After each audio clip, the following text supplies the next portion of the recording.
नमस्कार नागरिकांनो, आजच्या व्हिडिओमध्ये आपण जाणून घेणार आहोत जनगणना 2027 करिता स्वगणना कशा प्रकारे करायची। त्यासाठी आपण गुगल या सर्च इंजिनला se.census.gov.in असे सर्च करा। सर्च केल्याबरोबर जी पहिली ऑफिशियल वेबसाईट ओपन होते, आपण पाहू शकता census management and monitoring system self enumeration असा ऑप्शन दिसतो, यावरती क्लिक करा। तर पहा, आपण 1 मे 2026 पासून महाराष्ट्र राज्यासाठी 15 मे 2026 पर्यंत स्वगणना करण्याची सुविधा या पोर्टलवरती देण्यात आलेली आहे। तर सर्वप्रथम आपल्याला काय करायचं आहे, आपलं या ठिकाणी स्वगणनेसाठी आपलं राज्य निवडायचं आहे। सिलेक्ट युअर स्टेट असा ऑप्शन आहे, इथे आपल्याला महाराष्ट्र हा ऑप्शन निवडायचा आहे। त्यानंतर जो कॅप्चा कोड आहे तो कॅप्चा कोड एंटर करायचा आहे। तर आता अशा प्रकारे आपल्याला या ठिकाणी ओके या बटनवरती क्लिक करायचं आहे। हे सर्व वाचून झाल्यानंतर आता आपल्याला आपलं जे name of head of the household, जे घरातील प्रमुख व्यक्ती आहे त्यांचं नाव टाकायचं आहे। आता मी या ठिकाणी माझं नाव भरतो। त्यानंतर आपला मोबाईल नंबर एंटर करायचा आहे। मोबाईल नंबर एंटर करून झाल्यानंतर आपल्याला ईमेल आयडी टाकायचा आहे, जो की ऑप्शनल आहे। आपण ईमेल आयडी नाही टाकला तरी चालेल।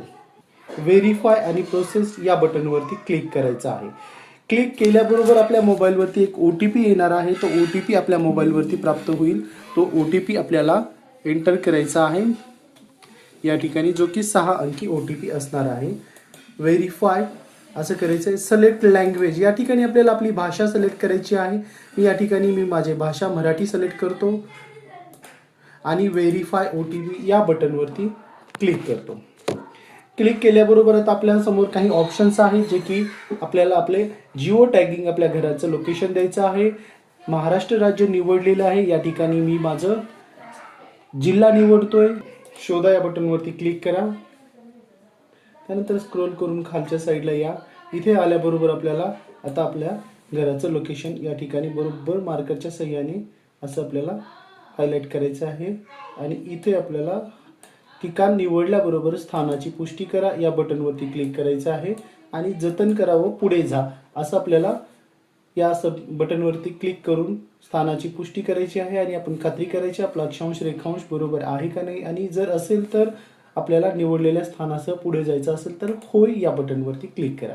आता आपण गणना घराचा या तपशीलमध्ये आलेलो आहोत। आता या ठिकाणी आपल्याला काही प्रश्नाची उत्तरं द्यायची आहेत। गणना घराची जमीन यासाठी मुख्यतः वापरलेले साहित्य। आता आपण घरासाठी वापरलेले साहित्य म्हणजे काय आहे त्याचा आपण थोडक्यात आपल्या प्रश्नाची उत्तरं द्यायची आहेत।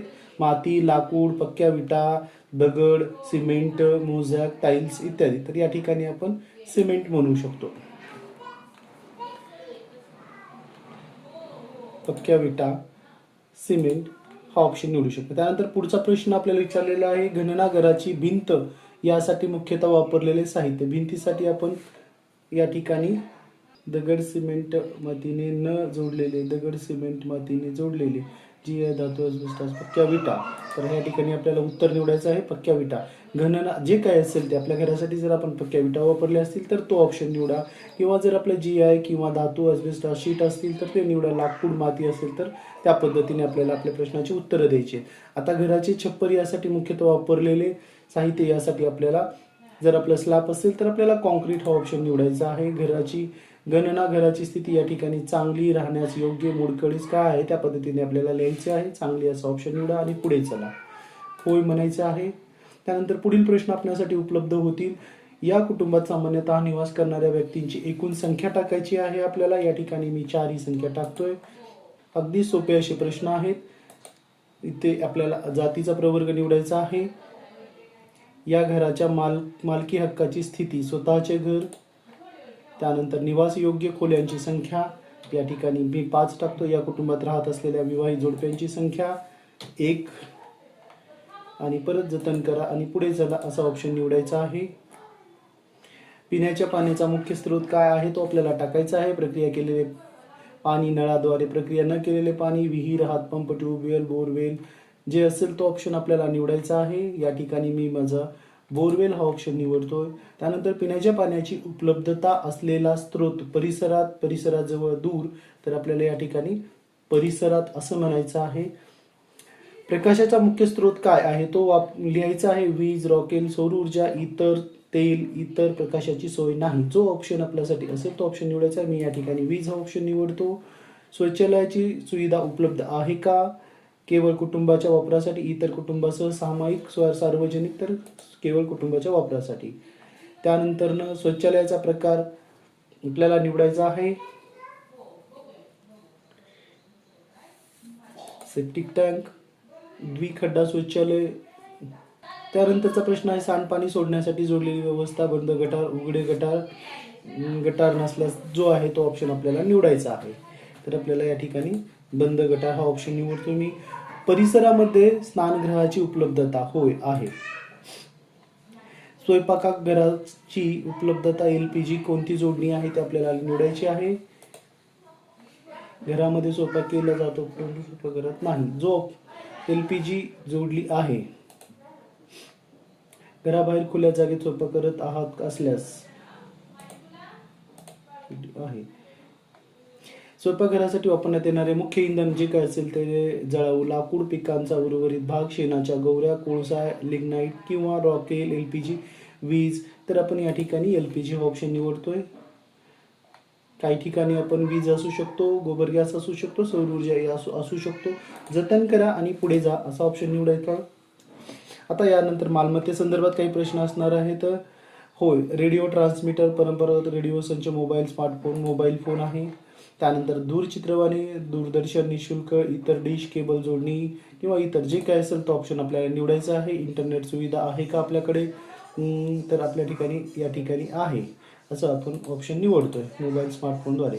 लॅपटॉप, संगणक, होय हा ऑप्शन निवडायचा आहे. जर आपल्याकडे असेल तर होय निवडा, नसेल तर नाही. दूरध्वनी, मोबाईल फोन, स्मार्टफोन.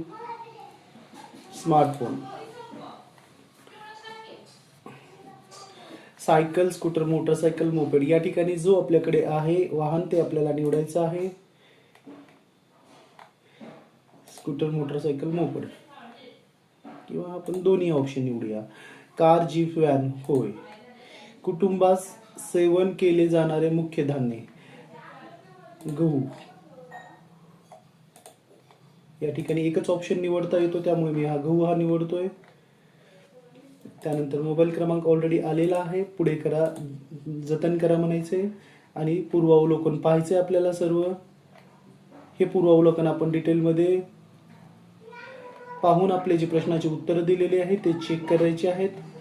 हा थोडक्यात प्रिव्ह्यू असणार आहे आपण दिलेल्या प्रश्नांच्या उत्तराचा. जर योग्य असेल तर आपल्याला मसुदा म्हणून जतन करायचा ऑप्शन आहे किंवा पुष्टी करा आणि सादर करा हा ऑप्शन सुद्धा आहे. आपण सबमिट सुद्धा करू शकतो. या ठिकाणी सबमिट केल्याबरोबर आपल्याला एक, आता हा इथं एरर आलेला आहे, ट्राय अगेन करतोय मी. तर बघा या ठिकाणी मी पुष्टी केल्याबरोबर अशा प्रकारे आपल्याला एक यशस्वीरित्या सबमिट केले आहे आणि तुमचा स्वगणना अर्ज यशस्वीरित्या सबमिट झाला आहे असा ऑप्शन येतोय. तर आपल्याला एक नंबर येत आहे जो की H या कॅपिटल अक्षरापासून सुरुवात होते. तो नंबर आपल्याला स्क्रीनवरती डिस्प्ले होत आहे, म्हणजे आपली स्वगणना झालेली आहे. तर आता या ठिकाणी सांगितलेलं आहे की तुमचा HLO पूर्ण करण्यासाठी तुम्हाला ही स्वगणना ID प्रगणकाकडे, ज्यावेळेस आपल्याकडे 16 मेच्या नंतर जे प्रगणक येणार आहेत 16 मे पासून पुढे, तर त्यांना आपल्याला हा प्रगणकाला HLB जो कोड आहे आपला हा स्वगणनेचा कोड त्यांच्याशी शेअर करायचा आहे. म्हणजे हा कोड त्यांना आपल्याला सांगायचा आहे. तर अगदी सोपी पद्धत होती. हा SEID कोड आपल्या मोबाईलवरती व ईमेल ID वरती सुद्धा आपल्याला पाठवला जातो. तर या पद्धतीने आपण आपली स्वगणना करू शकता. तर व्हिडिओ आवडला असेल तर नक्कीच लाईक करा, चॅनल सबस्क्राईब करा. मोटिवेशनल महेश. थँक्यू.